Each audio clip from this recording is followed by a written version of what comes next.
रुको रुको रुको, इमली का नाम सुनते आपके मुंह में पानी आ गया? और चींटी का डंक जब लगता है तो कैसा लगता है? बहुत लहरता है ना? तो आइए इसके पीछे का साइंस समझते हैं। तो सबसे पहले हम कुछ प्राकृतिक अम्ल के स्रोत को देख लेते हैं। तो प्राकृतिक स्रोत क्या है अम्ल का? सिरका। सिरका जो है एसिटिक अम्ल का स्रोत है। संतरा सिट्रिक अम्ल का स्रोत है। इमली टार्ट्रिक अम्ल का स्रोत है।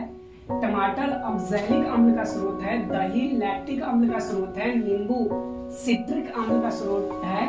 चींटी का डंक मेथेनोइक अम्ल का स्रोत है।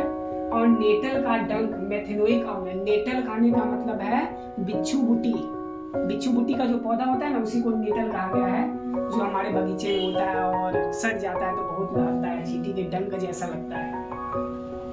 तो इमली आखिर खट्टा लगता है, इमली का नाम सुनते मुंह में पानी आ जाता है, लेकिन इससे हमें कभी प्रश्न ही नहीं उठता हमारे मन में कि आखिर मुंह में पानी क्यों आता है। तो पानी आता है इस टार्टिक अम्ल के कारण।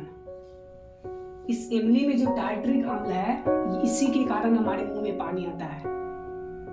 दही जो खट्टा लगता है लैक्टिक अम्ल के कारण, दही में लैक्टिक अम्ल होता है इसीलिए खट्टा लगता है। नींबू में सिट्रिक अम्ल होता है, इसी के कारण ये खट्टा लगता है। चींटी का डंक में मेथेनोइक अम्ल होता है, तभी तो बहुत जोर से लहरता है। और नेटल यानी बिच्छू बूटी, इसमें भी लहरता है बहुत जोर से। तो ये आपको एग्जाम पॉइंट ऑफ व्यू से भी बहुत महत्वपूर्ण है और आपके निजी जीवन में आपके कंसेप्ट को बिल्ड करने में भी ये बहुत आपका मदद करेगा। तो आप कृपया इसे याद रखें कि इमली जब खाएं तो आपको याद रहना चाहिए कि इमली में कौन सा अम्ल होता है, टार्ट्रिक अम्ल होता है। दही जब खाएं तो आपको याद रहना चाहिए कि लैक्टिक अम्ल होता है।